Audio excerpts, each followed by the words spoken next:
지금 바울은 고린도 교회에서 자신의 자격, 즉 사도의 자격을 변호해야 할 상황에 놓여 있습니다.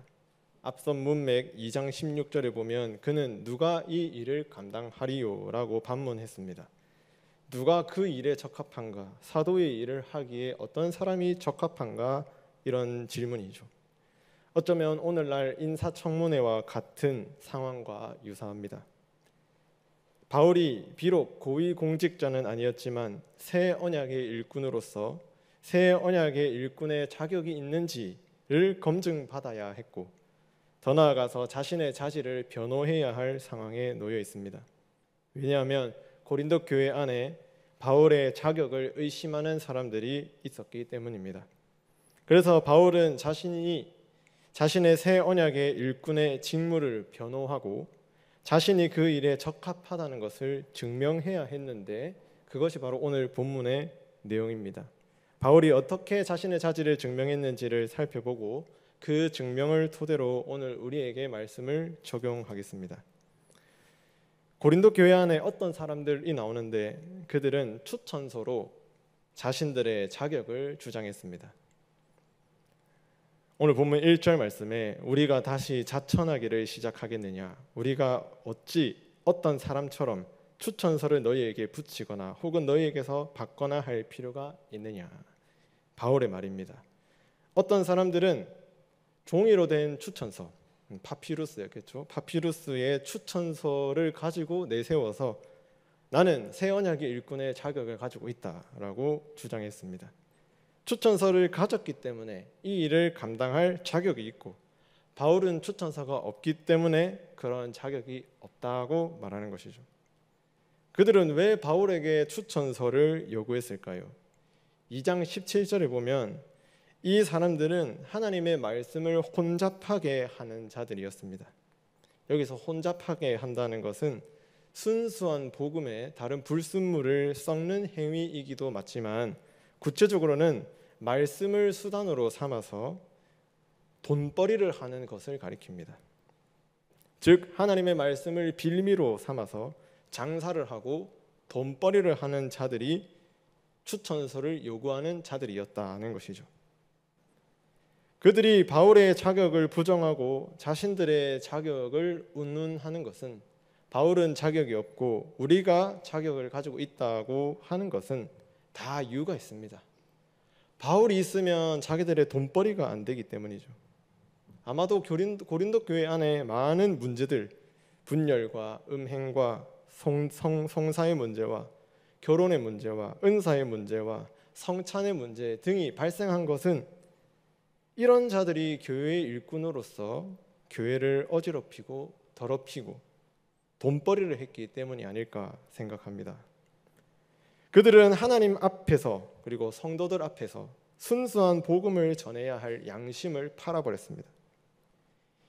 이들에게 바울의 존재는 너무나도 위협적이었기 때문에, 자기들의 생계를 위협하는 존재였기 때문에 바울엔 자격이 없다고 지금 주장하고 있는 것이죠. 로마 시대의 추천서는 신용에 있어서 매우 중요한 것이었습니다.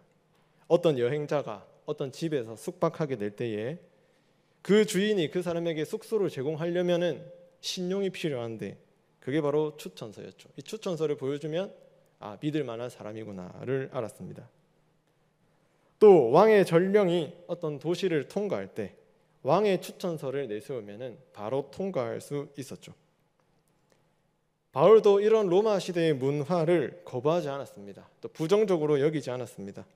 다른 바울 서신에 따르면 바울은 다른 사람들을 위해서 추천서를 써준 적도 있습니다. 로마서 16장 1절에 보면 사도 바울은 자매 베베를 로마 교회에 추천했다고 말씀하고 있고, 또 빌립보서 2장 25절에 보면 에바브로 디도를 교회에 추천하고 있죠. 그는 나의 형제요, 함께 수고하고 함께 군사된 자요, 너희 사자로 내가 쓸 것을 돕는 자라.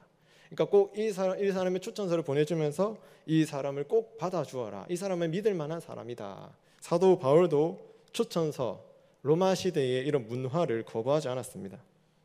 하지만 거짓 교사들, 말씀으로 돈벌이를 하는 자들이 요구하는 그런 추천서를 보여줄 이유는 없었습니다. 그가 가진 추천서는 휴대용 추천서, 파피루스로 된 추천서가 아니라 바로 고린도 교회 성도들이 바울의 추천서였습니다.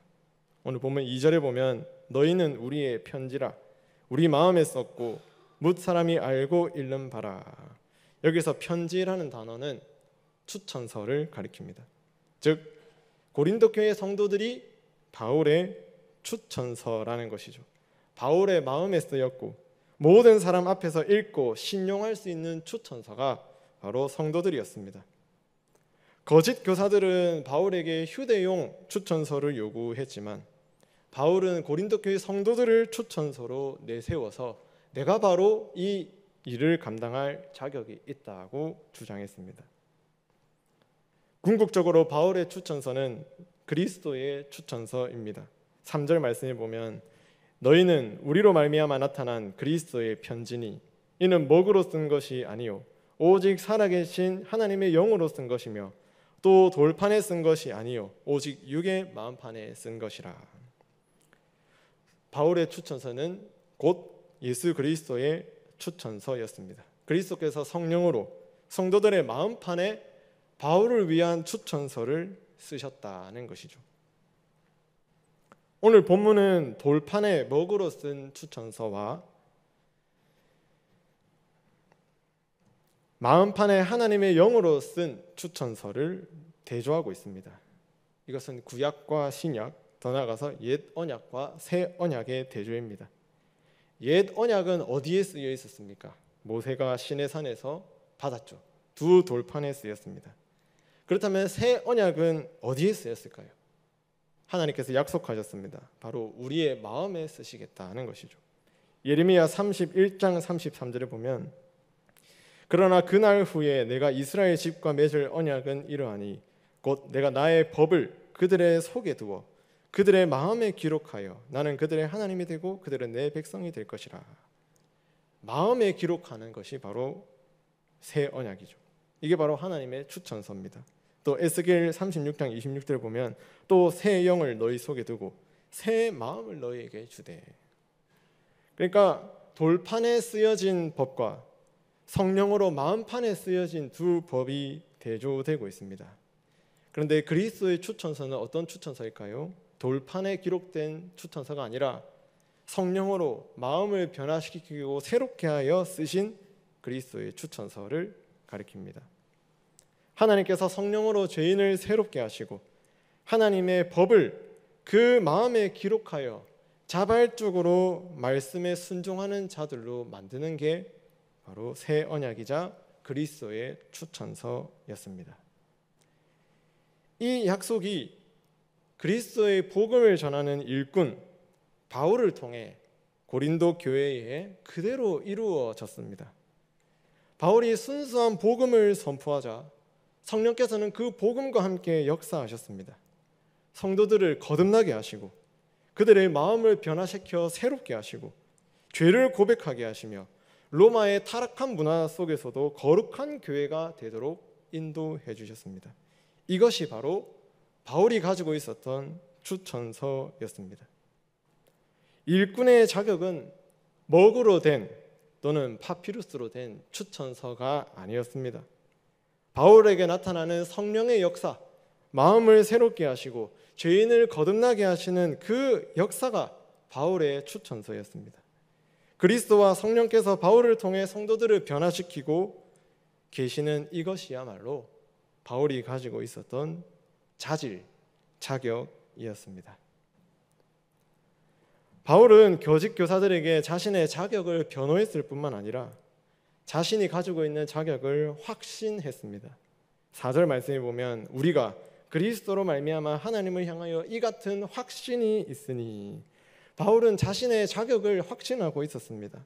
새 언약의 일꾼으로서 자신의 자격에 대한 확신, 반복적이고 지속적인 확신, 성령이 나와 함께 하신다는 확신이 있었습니다. 그러니 거짓 교사들의 모함과 수많은 고난 속에서도 자신의 사역을 잘 감당하고 어떤 상황 속에서도 하나님의 순수한 복음을 전하는 일에 전력 투구할 수 있었습니다.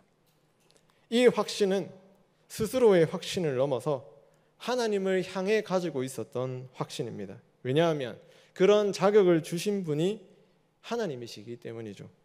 5절 말씀에 보면 우리가 무슨 일이든지 우리에게서 난 것 같이 스스로 만족할 것이 아니니 우리의 만족은 오직 하나님으로부터 나느니라 이렇게 말씀했습니다. 그런데 여기서 만족한다는 것은 우리가 하나님으로 만족해야 한다는 뜻이 아닙니다. 이 단어는 자격 또는 자질을 가리킵니다. 그러니까 무슨 일이든지 우리에게서 난 것 같이 스스로 자격이 있다고 할 것이 아니라 우리의 자격과 자질은 오직 하나님으로부터 난다 이런 말씀이죠. 즉 누가 이 일을 감당하리요? 누가 이 일에 자격이 있는가? 하나님께서 자격을 부여하신 자가 그런 자격을 갖고 있다는 뜻입니다. 이런 사람이 새 언약의 일꾼 되기에 합당한 사람입니다. 그런데 바울은 사실 그런 자격을 확신할 수 없는 처지에 있었습니다. 왜냐하면 이전에는 교회를 핍박했고 예수 믿는 자를 공회에 넘겨주고 심지어 죽이기까지 했고 그런 사람들을 죽이기 위해서 다메섹으로 나아가는 일까지 했죠. 이런 자신의 약점을 잘 알고 있었기 때문에 나는 사도 중에 가장 작은 자라 하나님의 교회를 박해하였으므로 사도라 칭함받기를 감당하지 못할 자니라 이렇게 스스로 고백하기도 했습니다. 바울뿐만 아니라 이사야 선지자도 자신이 자격 없다는 것을 하나님 앞에 고백했죠. 지극히 거룩하신 하나님의 영광 앞에서 이사야는 이렇게 고백하였습니다. 화로다 나여 망하게 되었도다. 나는 입술이 부정한 사람이요 나는 입술이 부정한 백성 중에 거주하면서 만군의 여호와이신 왕을 배웠습니다. 자기 스스로에는 자기 안에는 그 일을 감당할 자격이 없다는 깊은 인정과 고백이었습니다. 그런데 감사하게도 하나님께서는 이런 자격 없는 자들에게 자격을 부여하시는데 그 방법 중에 하나가 하나님 자신의 영광을 보이신다는 점입니다. 오늘 읽진 않았지만 고린도후서 3장 7절 이하에 보면 영광이라는 단어와 수건이라는 단어가 반복해서 사용됩니다. 그 핵심이 18절 말씀인데요. 우리가 다 수건을 벗은 얼굴로 거울을 보는 것 같이 주의 영광을 보매 그와 같은 형상으로 변화되어 영광에서 영광에 이르니 곧 주의 영으로 말미암음이라. 하나님은 자격 없는 자들에게 자신의 영광을 드러내시고 보이십니다. 이것이 바울의 사역을 통해 성도들이 하나님의 영광을 보기도 했고 또 그 직분이 영광스럽다는 것도 의미하지만 그 전제는 하나님께서 바울에게 자신의 영광을 보이셨다는 점입니다.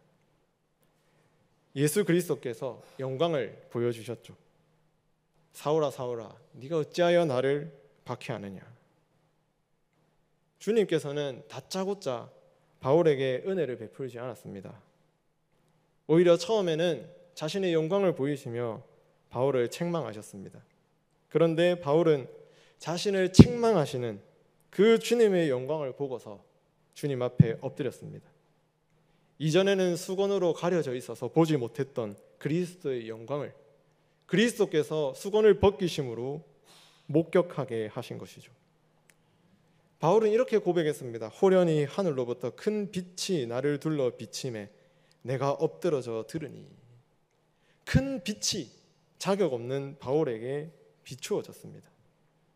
하나님께서는 자신의 아름답고 영광스러운 그 존재를 바울에게 보이시고 그에게 사명을 주셨습니다. 이사야 선지자도 마찬가지입니다.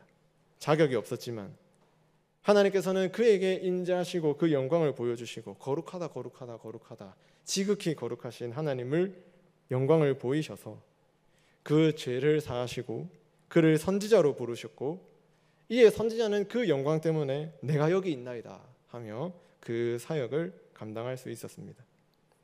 하나님의 영광을 보여주심으로써 자격 없는 자들에게 자격을 부여하시는 하나님의 은혜를 말씀을 통해 보게 됩니다. 바울과 이사야 두 사람의 공통점은 아무 자격 없는 자들이었지만 하나님의 영광을 본 이후에는 하나님의 그 영광 때문에 자신의 자격을 확신하는 자들로 바뀌었다는 것입니다.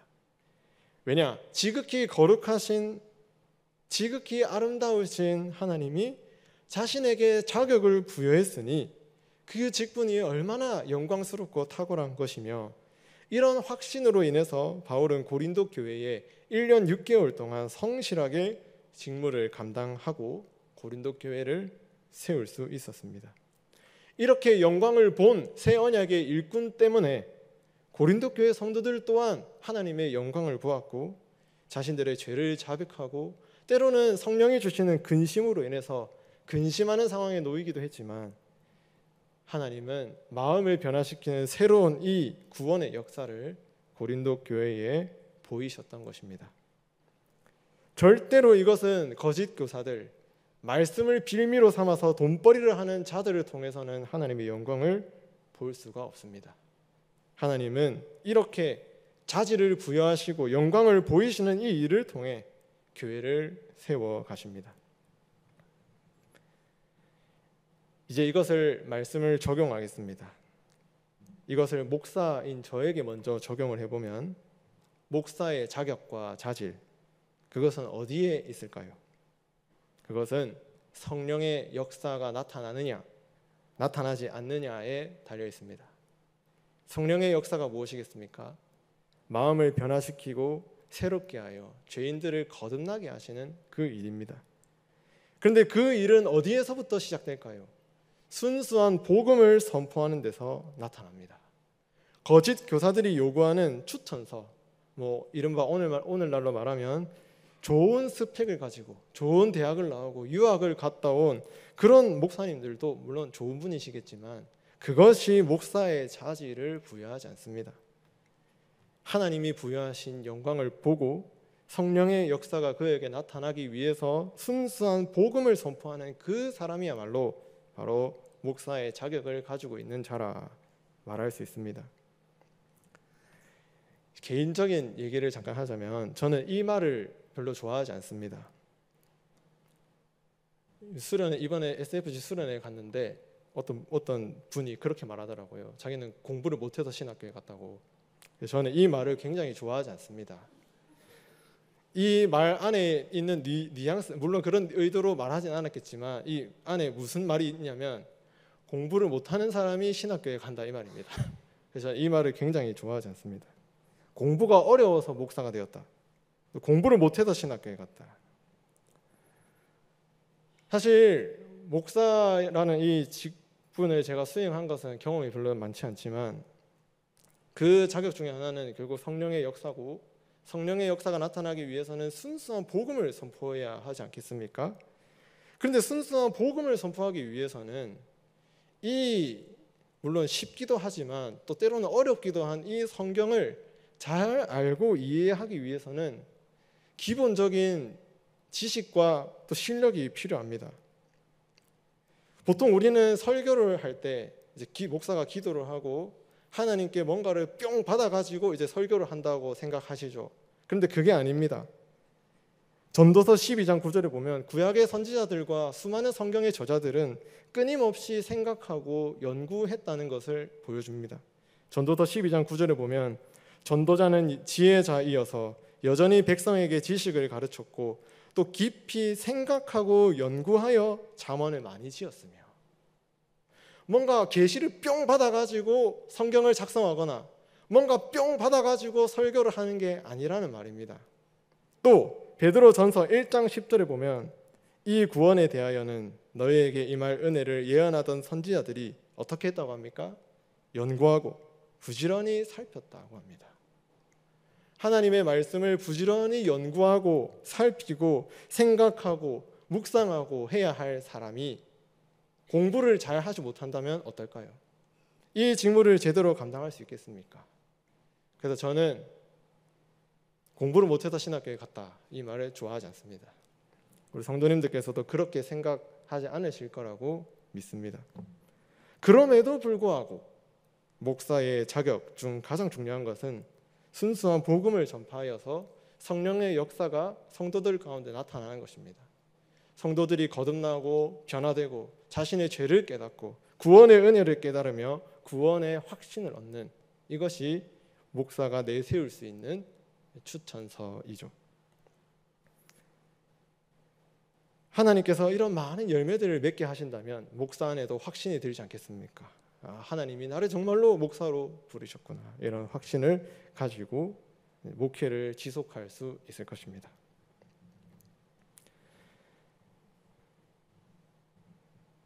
그렇다면 성도의 자격, 자질은 무엇일까요? 목사만이 새 언약의 일꾼은 아닙니다. 모든 성도는 그리스도인이라는 직분으로 부르심을 받았습니다. 그리스도인, 무엇이 우리를 그리스도인이 되게 하며 무엇이 그리스도인의 자격을 증명할 수 있을까요? 그것은 오늘 본문이 말씀하는 것처럼 성령의 역사가 우리 삶 가운데 나타나는 것입니다. 성령의 역사가 나타나서 자신의 자질을 확신하는 사람이 그리스도인의 사역을 감당할 수 있습니다. 좋은 추천장, 좋은 사람의 칭찬, 이것이 자격을 부여하는 게 아니라, 물론 그것도 중요하겠지만요, 성령의 역사가 우리 안에 나타나는가, 여기에 달려 있습니다.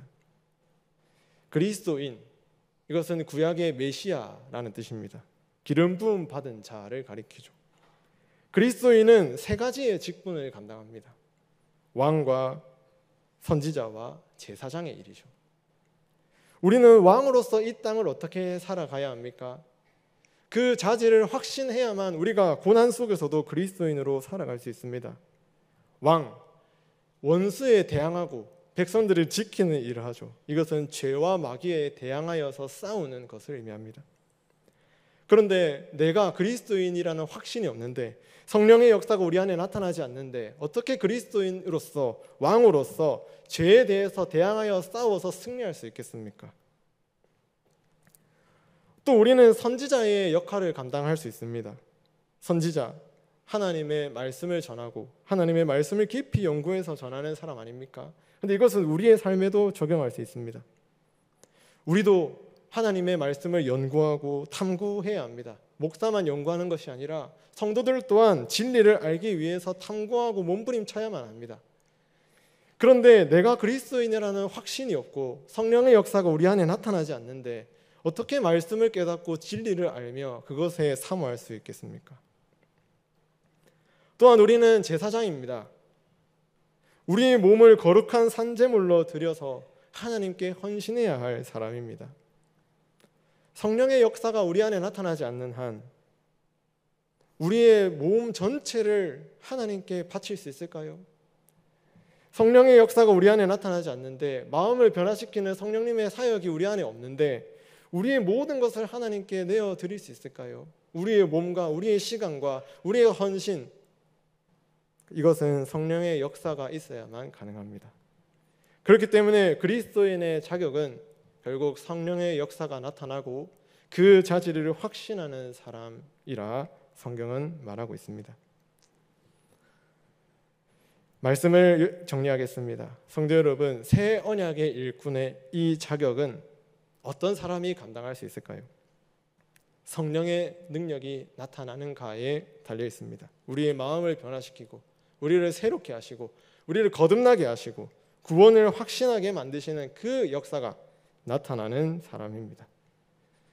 무엇보다 목사에게 성령의 능력이 나타나기를 기도해 주십시오. 어떤 상황에서도 목사가 흔들리지 않고 분명한 복음을 선포할 수 있도록 기도하고 간구해 주십시오. 그렇게 할 때 성도님들께서도 성령의 역사를 경험할 수 있습니다. 또한 그리스도인으로서 우리가 살아갈 때 이 세상 속에서 유혹과 핍박이 많은 이 세상 속에서 그리스도인으로 살기 위해서는 성령의 역사가 반드시 필요합니다. 성령이 우리와 함께 하실 때 우리는 왕으로서 죄에 대항하고 선지자로서 하나님의 진리를 선포하며 제사장으로서 우리의 모든 것을 하나님께 헌신할 수 있습니다. 그러니 성령의 역사를 간구하시는 성도님들 되시기를 바랍니다. 하나님께서 목사를 통해 교회에 자신의 영광을 보여주시기를 간절히 소망합니다. 그래야 할 때 하나님의 영광이 온 성도들에게 전해져서 성도들도 그 광채를 보고 기뻐하고 즐거워하며 그리스도인의 사명을 잘 감당할 수 있을 것입니다. 이 자격, 성령의 역사, 이것을 위해서 간구하여서 우리 교회 모두 하나님의 영광을 보고 하나님이 맡기신 직무를 잘 감당하는 저와 우리가 되시기를 바랍니다.